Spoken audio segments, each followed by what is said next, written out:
Good evening friends.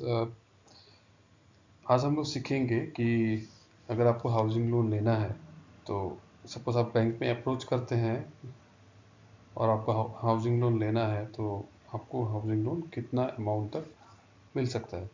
Suppose हम लोग यहाँ पे कंसिडर करते हैं कि आपका नेट सैलरी जो होगा, नेट सैलरी है आपका सपोज 50,000 ना। अभी बहुत लोगों को ये पता नहीं भी हो सकता है कि नेट सैलरी और ग्रॉस सैलरी में डिफरेंस क्या होता है।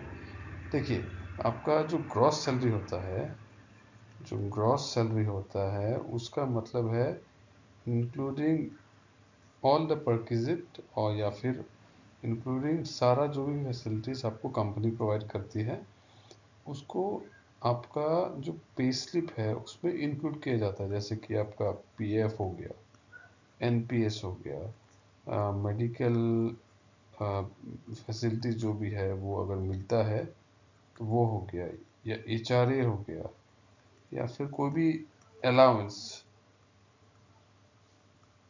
जो आपके पे स्लिप का पार्ट होता है वो सारा मिला के, या और इनकम टैक्स, इनकम टैक्स भी एक पार्ट है, इनकम टैक्स, इनकम टैक्स भी एक पार्ट है।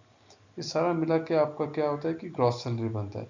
सो जब नेट सैलरी होता है तो नेट सैलरी में क्या होता है कि बस आपका जो आपके अकाउंट में जो घुसता है, जो आपके अकाउंट में जो घुसता है वो आपका जो अकाउंट में घुसता है वो ही वाला पार्ट हम लोन के लिए कंसिडर करते हैं।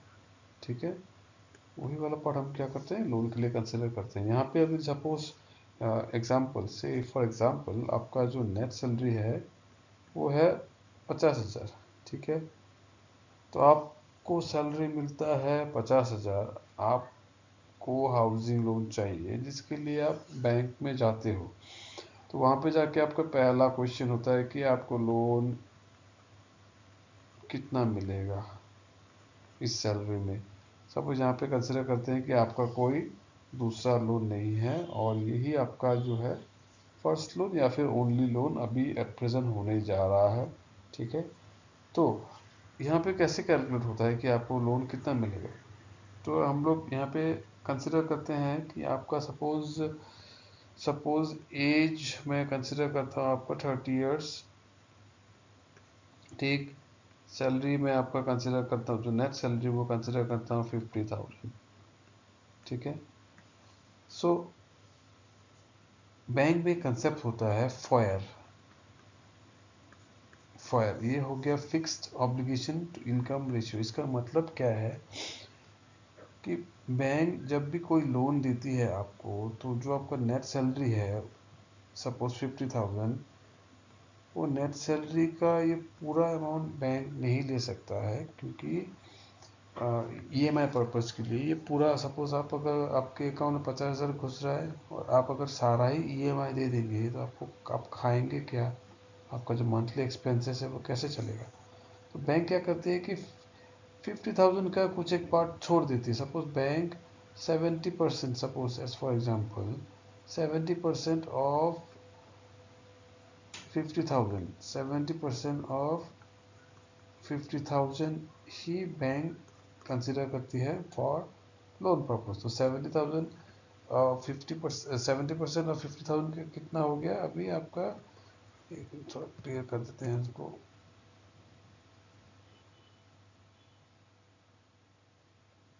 हाँ, तो आपका 70%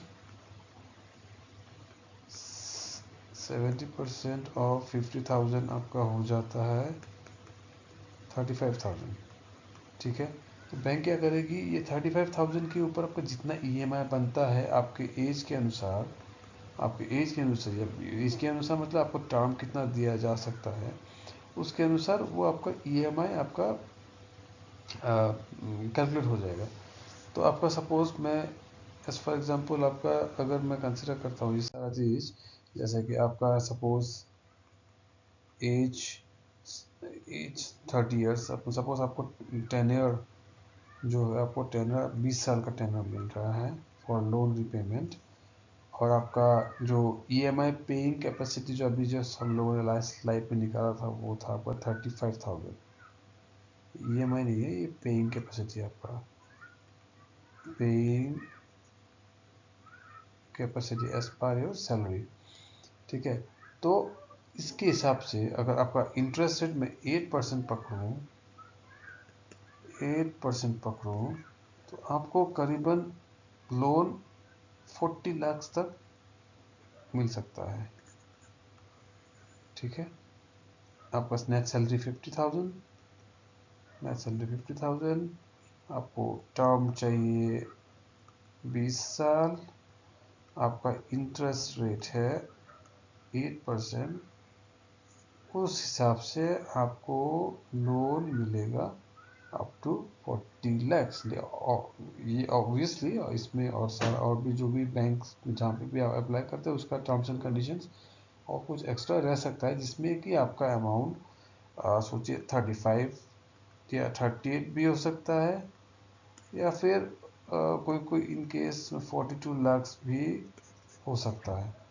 ठीक है, तो इसमें अभी और एक बात है, जो हम लोगों ने FOIR जो सीखा था, वो हर एक बैंक में अलग अलग नाम होता है इसका, कोई कोई बैंक में FOIR बोलते हैं, कोई बैंक में इनकम रेशियो कुछ बोलते हैं, इसको आप इसमें ज़्यादा ध्यान मत दीजिए, इसका जो कंसेप्ट है वो समझिए।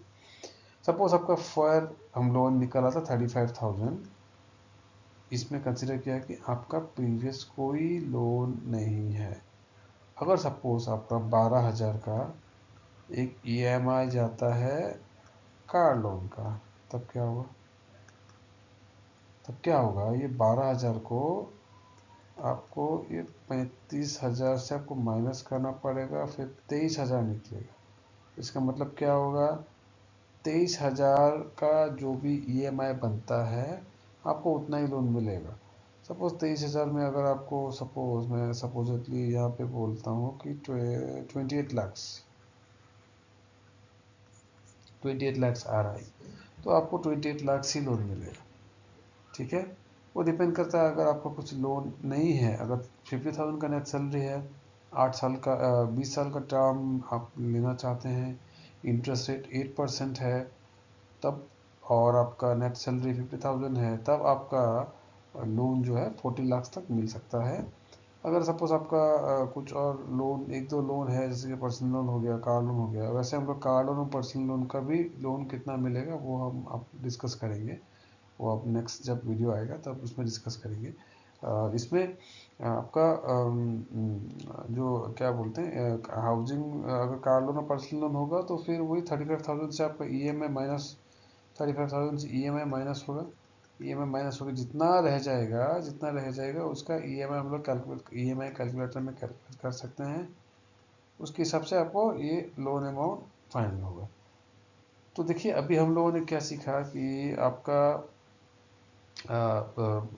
सैलरी अनुसार अगर आप बैंक में जाते हैं तो आपको ये चीज़ क्लियर रहेगा, आप बेसिक जो भी एक कैलकुलेशन है वो आप घर में बैठे बैठे ही कर सकते हो कि आपको लोन कितना मिलेगा। तब आपको क्या होता है कि आसानी होता है, फिर आप अगर फ्लैट भी देखना चाहते हो तो उस हिसाब से आप बजट फाइनल करके आप फ्लैट देखना चालू करोगे। कि आप अगर सपोज 35,000 का सैलरी मिलता है तो आप ऑब्वियसली 50 लाख का तो आपको लोन मिलेगा नहीं, तो आप उसी हिसाब से आप फ्लैट देखोगे, तो उसमें मतलब क्या होगा, टाइम वेस्ट भी नहीं होगा, फिर आपका सोचिए एक एक श्योरिटी आएगा कि आपको हाँ इतना लोन मिलेगा, तो उस हिसाब से आप काम कर सकते हो। ठीक है, तो आज के लिए इतना ही, और बाकी वीडियोस भी आएंगे लोन रिलेटेड या फिर जो भी बैंकिंग का जो भी अलग टर्म्स हैं, तो मैं जितना चाहे आपको एक्सप्लेन करने का कोशिश करूँगा। तो उसके लिए आप कहेंगे मेरा जो भी वीडियोस देखते हैं उनको लाइक कीजिएगा, चैनल को सब्सक्राइब कीजिएगा। Thank you.